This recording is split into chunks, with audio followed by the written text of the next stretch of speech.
Hello everyone, this is Pooja. Welcome in Heal Psycho Lab.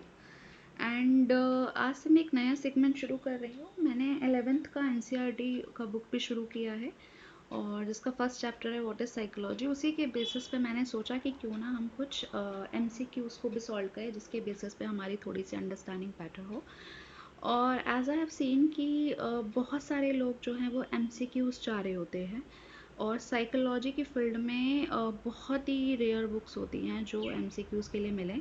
तो I am just trying to do this initiative कि मैं कहीं लोग जगहों से क्वेश्चंस ढूंढ के लाऊं और आप लोग के साथ सॉल्व करूं. And I am trying to explain this question on basis of my knowledge. तो I am doing that. Let's enjoy it. तो first question is psychology is a dash. तो answer is a social science. मैंने सबके answer stick कर रखे हैं.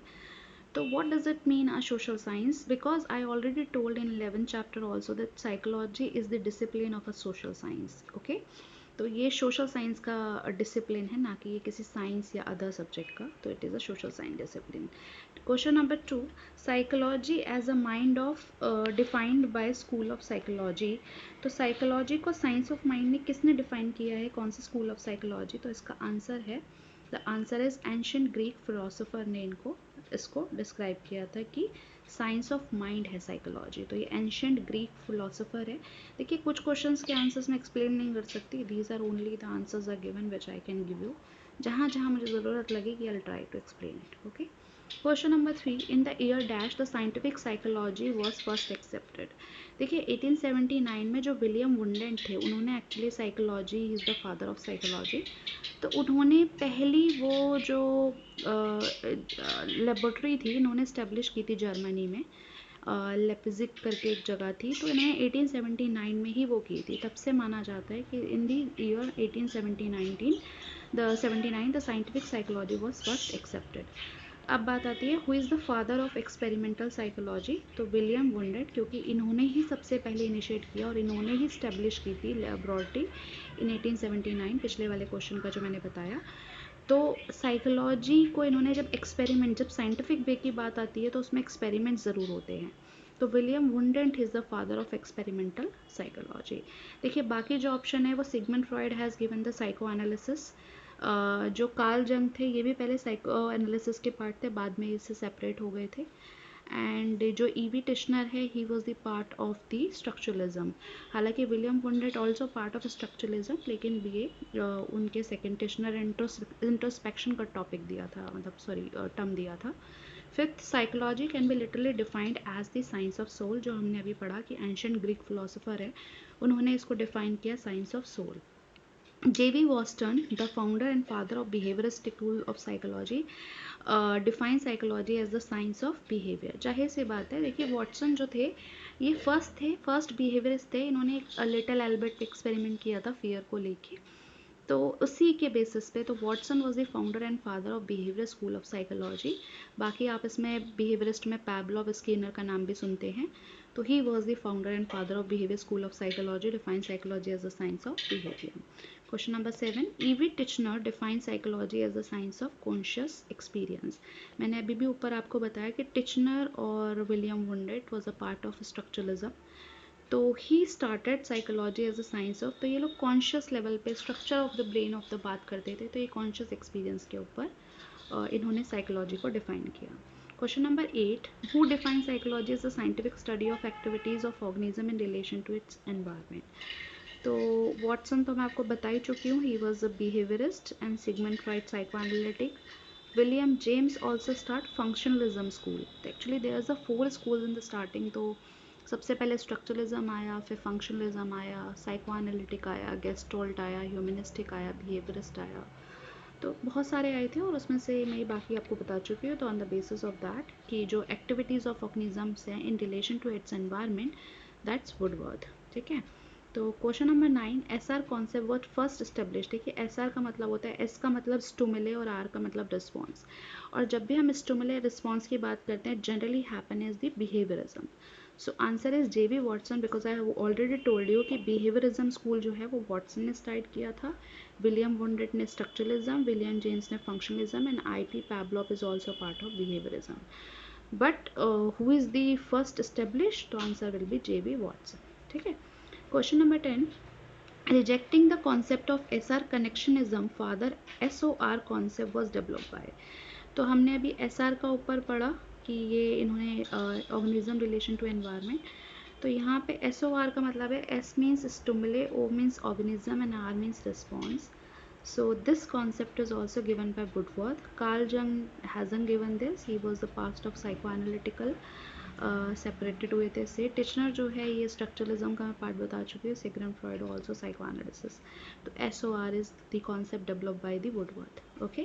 Question number 11, who define psychology as a science of immediate experience with consciousness being the main subject matter. देखिए इसमें ना दो आंसर्स मुझे क्लिक कर रहे हैं, एक तो टिचनर और एक विलियम वुंडेट. तो I don't have a definite answer of this. तो इसका मैं आपको बहुत अच्छे से डिफाइन नहीं कर पाऊंगी, बट इसके दो आंसर्स हो सकते हैं, टिचनर भी हो सकता है, William. It's little confusing question. Okay. Question number 12, so who is the founder and principal proponent of psychoanalysis. ये तो बहुत ईजी है, यू नो दैट कि Sigmund Freud he is the person who started the psychoanalytic. हालांकि इसमें जंग भी थे, अल्फ्रेड एडलर भी थे, लेकिन बाद में वो लोग सेपरेट हो गए थे, मतलब इनके कंटेम्पररी में थे. लेकिन क्योंकि ये हर चीज़ को सेक्सुअल से कनेक्टेड करने लगे थे या पास्ट एक्सपीरियंस से कनेक्टेड करने लगे थे, और बाकियों का कहना है कि सिर्फ पास्ट या childhood is not the thing, मतलब आपका एनवायरनमेंट भी उस पर इफेक्ट करता है. तो that's why they split from him. ठीक है. So who is the psychologist who construct the first intelligence test, which you know already I think.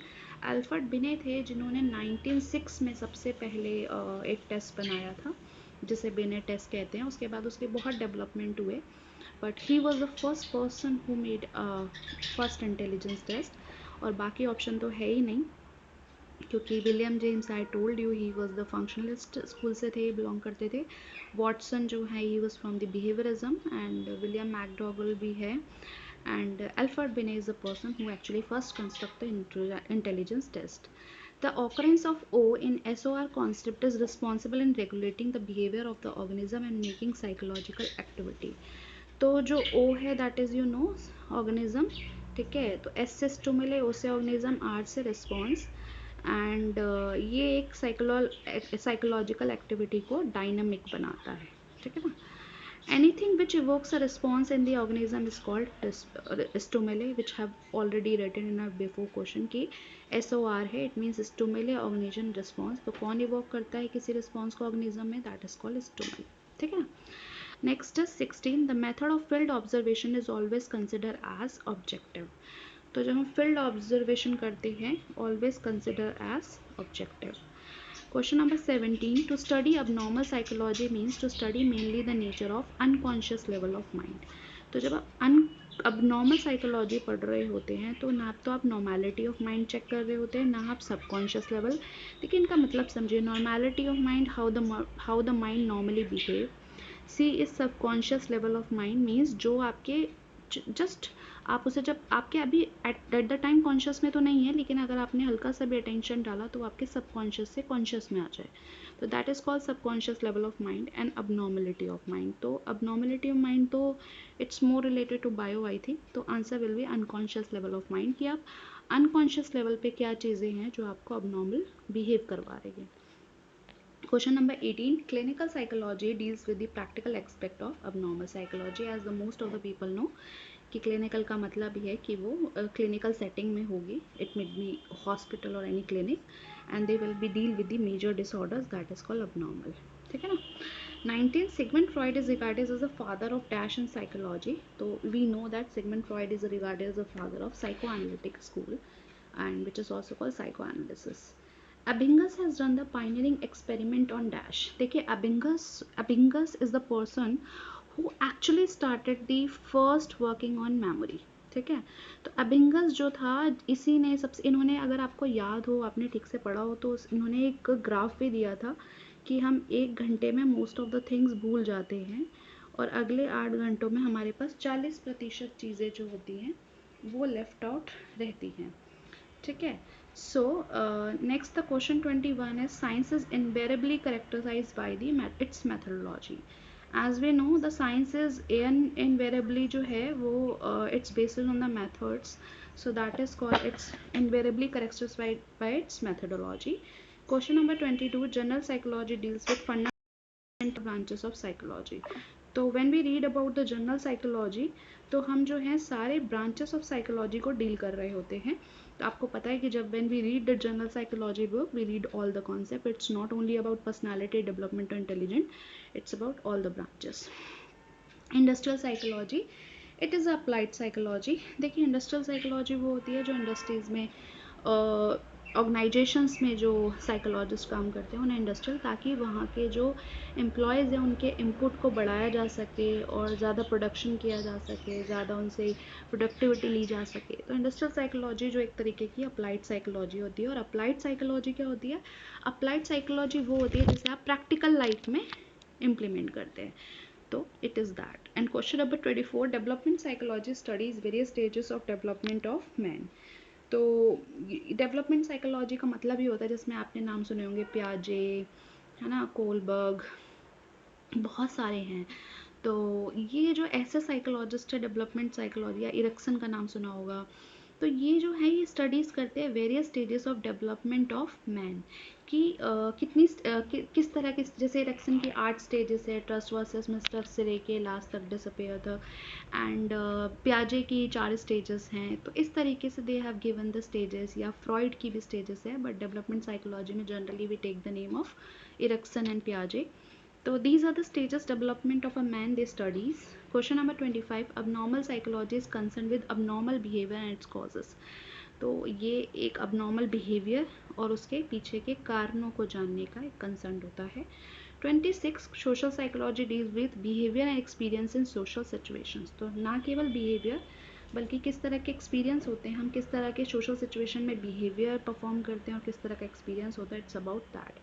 Question number 27, psychology is the science studying the behaviour of living organisms. तो ये it's about the behaviour, कि इसमें हम animals behaviour को भी study करते हैं, human behaviour को भी स्टडी करते हैं, यहाँ लग के हम प्लांट्स के भी बिहेवियर को स्टडी करते हैं। That's the scientific. Question 28, some of the most useful knowledge of human perception has borrowed from physics. Physics में आपने पढ़ा होगा ये, अगर आप किसी ने पढ़ा हो, तो मैंने इतना नहीं पढ़ा इसलिए मुझे नहीं पता, but as per my knowledge कि जो ह्यूमन परसेप्शन होते हैं वो बोरो किया गया है फिजिक्स से, ठीक है। Question number 29, a major part of development psychology is devoted to the understanding of behaviour of children. देखिए जब भी हम डेवलपमेंट साइकोलॉजी की बात करेंगे ना, तो हम हमेशा बच्चों की ज़रूर बात करेंगे, उसमें बात ही है। अब क्योंकि ऑप्शन के बेसिस पे है नहीं, इसमें तो बात होगी कि कैसे ह्यूमन बीइंग जो है हर स्टेजेस में जाता है। तो अब इसमें जो बेस्ट आंसर है वो चिल्ड्रन ही है, क्योंकि एडोलसेंस नहीं, चिल्ड्रन में तो कुछ भी हो सकता है, एंड वुमेन या ओल्ड पीपल ऐसे आप क्लासीफाइड नहीं कर सकते। तो it's more about the behaviour of children. Who is the founder of individual psychology? So answer is Alfred Adler. इन्होंने बहुत इसके ऊपर, अल्फा एडलर का कहना था कि जो भी हम करते हैं we do for the superiority, कि हम अपनी जो इन्फीरियर हम फील करते हैं उसको कम करने के लिए हमें करना होता है। तो दैट्स वाई इंडिविजुअल साइकोलॉजी के जो फाउंडर हैं वो हैं Alfred Adler. Next is from, और बाकी ऑप्शंस भी मैं आपको एक बार बताती हूँ। जैसे थॉर्नडाइक इज द बिहेवियरिज्म में आ जाते हैं, इन्होंने लॉ ऑफ इफेक्ट का कॉन्सेप्ट दिया था। Binet has given the first intelligent test, and David Hall का जितना मुझे याद आ रहा है, he has given a very nice line in the psychology की, ऐसा कुछ था, मुझे बहुत याद तो नहीं आ रहा, बट इट्स लाइक दैट कि कुछ यंगस्टर्स के बारे में था कि I am not getting right now. Okay, this is 31, from the following pioneer psychologist who associated with behaviorism. तो as per the option is B.F. Skinner, क्योंकि विलियम जेम्स तो जो है वो फंक्शनलिज्म से हैं, एंड बाकी भी अदर्स से हैं, तो only the answer is B.F. Skinner. 32, who is recognized as the father of psychoanalysis? तो we know this, Sigmund Freud, and Wolfgang Kohler was associated with dash school. देखिए 3 जने थे, एक है Wertheimer, Max Wertheimer, Kohler and Koffka. These all 3 people are connected with the gestalt psychology, and gestalt का मतलब क्या होता है? होल, है ना। They are related to gestalt. The law of effect was coined by, ये मैं पहले भी बता चुकी हूँ पिछले क्वेश्चन में, थॉर्नडाइक ने दिया था। And what the law of effect said कि if we have a pleasant result of any action, अगर हमें कोई एक्सपीरियंस, कोई चीज़ करके अगर पॉजिटिव इफेक्ट मिलता है उसका, तो हम उस चीज़ को बार बार करना पसंद करते हैं, और किसी चीज़ से अगर हमें नेगेटिव इफेक्ट मिलता है तो we don't want to do that, है ना, तो हम उसको लीस्ट या नहीं करना चाहेंगे। That's called law of effect given by Thorndike. And the next is archetype is a terminology associated with, sorry इसका आंसर कार्ल है, 35 का ए है, तो I am sorry with that, this answer is Carl, this is it's not, so Carl answer है इसका। तो archetype जो है कार्ल ने दिए थे, उन्होंने 3 टाइप के थे, एक तो पर्सनालिटी पर्सोना जिसे हम बोलते हैं, एक इन्होंने अनीमा और अनीमस, और एक इन्होंने शेडो दिया था। तो these are the archetypes which is related to that 35। ठीक है, next is who establish the first experiment psychological laboratory, तो we have already talk that कि ए विलियम वुंडेट थे जिन्होंने जर्मनी में एस्टेब्लिश की थी 1879 में। 37 who is the valuable contributor in the insightful learning, तो हिट्स स्कॉलर, ठीक है, and he has given this concept insightful learning का, या अपना लर्निंग के जो चैप्टर आएंगे उसमें पढ़ेंगे इन सबको, ठीक है, थॉर्नडाइक, स्किनर, पैवलव, कॉलर। तो जब इंसाइटफुल लर्निंग की बात आएगी तो कॉलर की, इंसाइटफुल का मतलब है जब आपको कोई काम करते हुए एकदम से इंसाइट आ जाए अंदर से, it's kind of a aha movement, तो that's Kohler. Most pioneer contributor to behaviour school of psychology is Watson, तो ये हम पढ़ चुके हैं कि बिहेवियरिज्म को सबसे पहले किसने दिया था, तो he was a Watson. 39 William Wundt established the first laboratory of experimental psychology that is called Leipzig in Germany in 1879, he first established it. And the 40 question from the following psychologist who rejected introspection as a method of psychology, तो मैं आपको बता चुकी हूँ introspection is the word given by the Titchener and it should be William Wundt who reject, हाँ उन्होंने दिया था और इन्होंने वॉटसन ने इसको रिजेक्ट किया, and Watson is a behaviourist, तो इन्होंने वॉटसन ने इसको रिजेक्ट कर दिया था इंट्रोस्पेक्शन के कॉन्सेप्ट को। Next is in which method of study of psychology independent dependent variable important elements of experimental method, देखिए जब भी कोई सब्जेक्ट साइंटिफिक होगा तो वह एक्सपेरिमेंट के बेसिस पे ही होगा। साइंटिफिक का मतलब ये है कि उसके ऊपर एक्सपेरिमेंट होंगे, उसमें फैक्ट्स होंगे, उनको उसको आप चेक करोगे एक्सपेरिमेंट करके। और जब भी हम एक्सपेरिमेंट की बात करेंगे तो वहाँ 2 वेरिएबल ज़रूर होते हैं, first is independent and other is dependent variable, तो these are the important elements. In dash method of study in psychology, passive study and analysis of human behavior usually done, that's called observational method. Passive study का मतलब होता है आप दूर से बैठ के देख रहे हैं, आपका कोई एक्टिव रोल नहीं है उसमें, ठीक है ना, और वहाँ से आप ह्यूमन बिहेवियर को एनालिसिस कर रहे हैं, तो this is more about observational, क्योंकि इंट्रोस्पेक्शन का मतलब होता है जब आप अपने बारे में इंट्रोस्पेक्ट करें।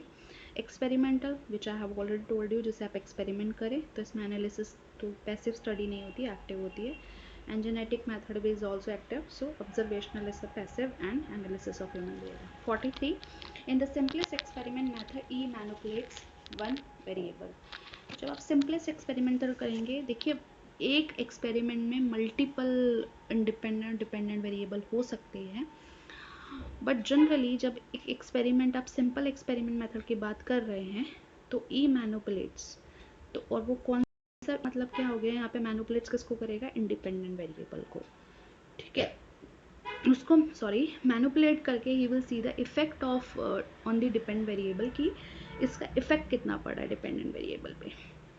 44 what is called when more than one independent variable works in an experimental situation, तो आंसर इज इंट्रैक्शन, तो मोर देन वन इंडिपेंडेंट जब वर्क करते हैं कि एक्सपेरिमेंटल सिचुएशन में उसे बोलते हैं इंट्रैक्शन, यानी 2 या 2 से ज़्यादा इंडिपेंडेंट वेरिएबल में कितना इंट्रैक्शन हो रहा है। 45 is who has been considered as the father of psychoanalysis method of study, तो he is the Freud. 46 who has been credited as the first developer of first intelligence test and made important contributions to our understanding of the thought process, तो ही is the Alford बिने, हम पहले भी बात कर चुके हैं जिन्होंने सबसे पहले इंटेलिजेंस टेस्ट बनाया था।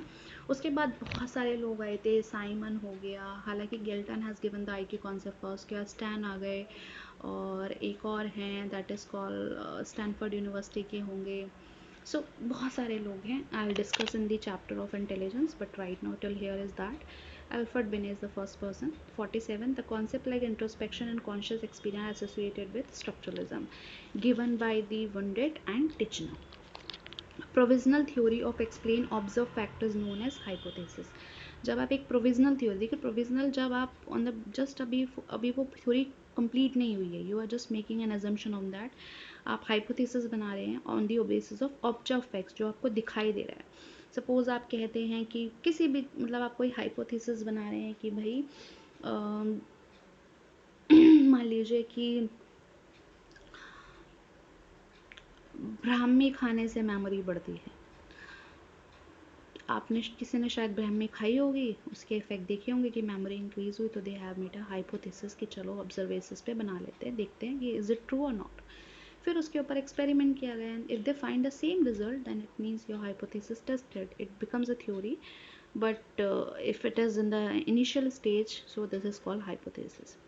49 is the dash noticeable value of stimuli. तो stimuli threshold जो होता है वो least noticeable value of stimuli होता है. What is threshold? एक minimum value चाहिए होती है, that is called minus 55 MB, जिसमें जो होता है कि स्टिमुलस थ्रेशोल्ड होता है कि इतना मिनिमम चाहिए होता है किसी रिजल्ट को डिटेक्ट करने के लिए, किसी चीज़ को फील करने के लिए, तो that is called. And the 50 is which one of the following approaches tries to analyze human behavior in terms of stimuli response units acquired through the process of learning, mainly through instrumental conditioning. तो ये हम पीछे भी पढ़ चुके हैं, that is called SR behaviouristic approach जो होती है वही इस चीज़ को पढ़ती है.